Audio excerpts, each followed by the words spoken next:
Bem-vindos e bem-vindas ao nosso canal Teoria Social Latino-Americana. Hoje eu trago aqui o livro A Guerra Total de Canudos, do Frederico Pernambuco de Melo. Foi publicado esse ano pela Global Editora e para mim é muito importante, que essa edição tenha saído agora, porque existe, uma fantasia ou um mito sobre a passividade de nós brasileiros e brasileiras. De um lado, que a gente simplesmente assistiria essas alternâncias do poder atônitos indiferentes, e por outro lado existe um mito, também essa fantasia de uma cordialidade e o nacionalismo das Forças Armadas que trataria nós civis de acordo com as leis e em respeito às constituições e sempre no interesse coletivo. Essa nunca foi a nossa realidade, de como que a nossa nação, a nossa formação como povo, ela é difícil, truncada e muitas vezes violenta ou até mesmo violentada. E na obra a gente vai encontrar a análise de uma série de questões entre causas mais remotas e mais próximas ao conflito, desde a particularidade da nossa colonização, que acabou se desenvolvendo, privilegiando certas regiões econômicas exportadoras com seus ciclos de auge e descenso, as características do meio social e natural dos sertanejos, até a questão alimentar vai ser abordada aqui nessa obra, a presença do Norte e do Nordeste nesse esforço de guerra, a visão sobre vários aspectos superior do Antônio Conselheiro, o problema da presença de ex-escravos negros no Arraial de Canudos, a simpatia que esse arraial tinha pelo governo monárquico, cujos habitantes não escondiam, mas sem articulação com os monarquistas, isso é muito importante, e também o papel de um exército muito despreparado para agir numa região desconhecida e sem ter um sistema de apoio para aquela tropa em ação.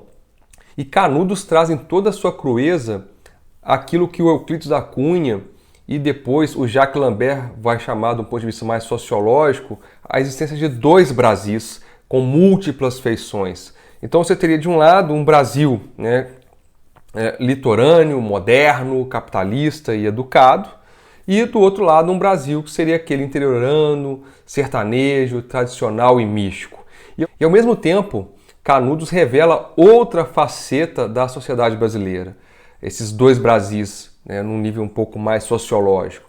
A luta que vai ser travada entre sertanejos pobres e deserdados, ou sem terra, vagando por lá, de latifúndio em latifúndio, num trabalho sem garantia, num trabalho muito mal reconhecido, quando pago, muito mal pago e sem qualquer direito. E, por outro lado, aqueles grandes latifundiários, os grandes comerciantes que se apropriavam desse excedente e vendiam no mercado interno e externo, os banqueiros que financiavam toda essa operação, em geral a nossa classe dominante, que exercia o poder político e econômico, combinava numa forma de um poder quase que total. Então Canudos representou a forma mais crua de luta de classes no campo brasileiro e mostra, evidentemente para a gente aqui, que a civilização, dessa civilização litorânea, dessa grande cidade litoral, ela dependia da barbárie no interior do sertão, aquela barbárie imposta sobre o sertanejo. Então são realidades complementares.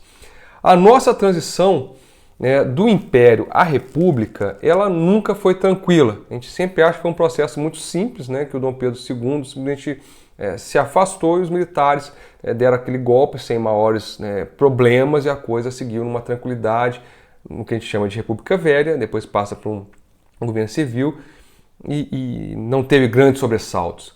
A questão é que esse processo ele foi como um vulcão em erupção, usando uma analogia geológica. A erupção que estava há muito tempo contida como uma espécie de vulcão adormecido, desde a nossa independência e durante todo o período imperial, você tinha nas profundezas do subsolo um conjunto de elementos que só depois da violência da explosão a gente consegue reconhecer. Então essa analogia geológica para ilustrar a passagem do Império à República, quando esses materiais vão chegando violentamente à superfície, é uma forma de conseguir notar que alguns deles são de formação mais recente e outros de formação mais antiga, que é o que está aqui na obra do Frederico de Melo, A Guerra Total. Seguindo a análise do Frederico Pernambucano de Melo, Canudos é o episódio culminante dessa transição. Aparentemente é um fenômeno novo, explosivo e violento, e parte de uma torrente de revoltas, sedições e crises que pareciam adiadas ali ao longo do século XIX. Então a República ela começa com sangue, ferro e fogo pelo entusiasmo dos florianistas. São aqueles adeptos do Marechal Floriano Peixoto, que era o vice-presidente até então. Do golpe militar que funda a nossa República, passando pela renúncia do Marechal Deodoro da Fonseca e a recusa do Marechal Floriano Peixoto em convocar eleições, o que viola a própria Constituição de 1891, vão existir tensões entre centralismo e federalismo no interior do próprio republicanismo.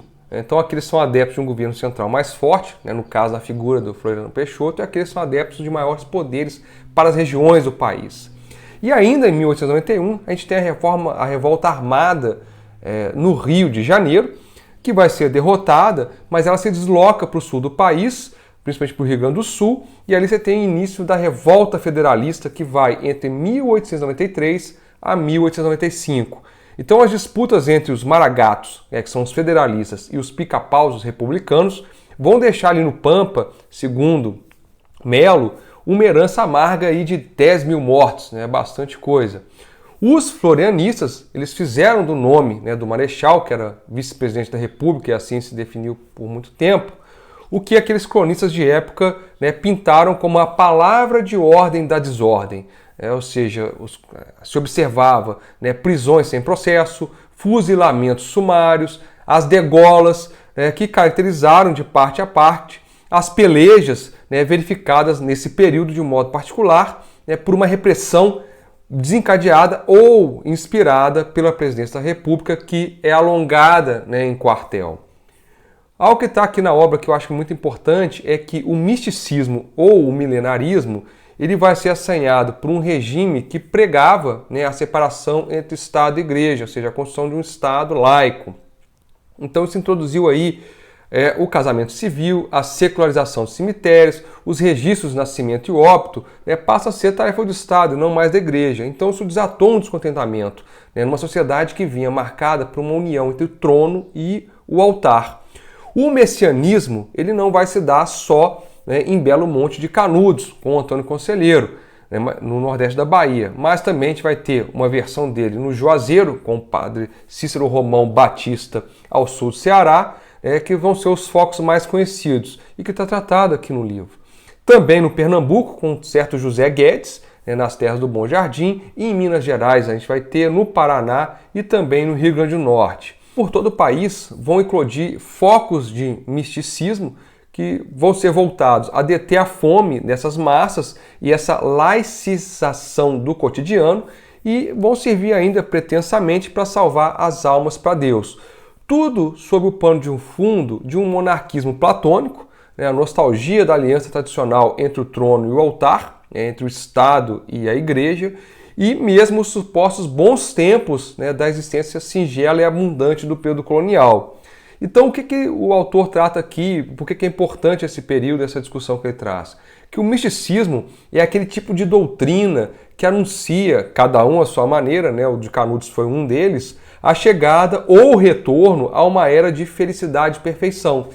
Ele acaba sendo uma utopia mobilizadora que chama e exige àquela consciência coletiva uma ação em nome de uma época anterior, sem a presença e dominação do mal. E parte da reação desproporcional da República proclamada em 1889 a Canudos tinha razão, ou tinha suas causas, no baixo apoio popular que o golpe de Estado recebeu, mas também no receio que havia de uma reação monarquista que restaurasse Pedro II e Isabel ao trono. Mas também você tinha um exemplo que Canudos dava de uma nova forma de relação social e de propriedade de tipo um tanto mais coletivista no interior de um país insensível ao problema da terra.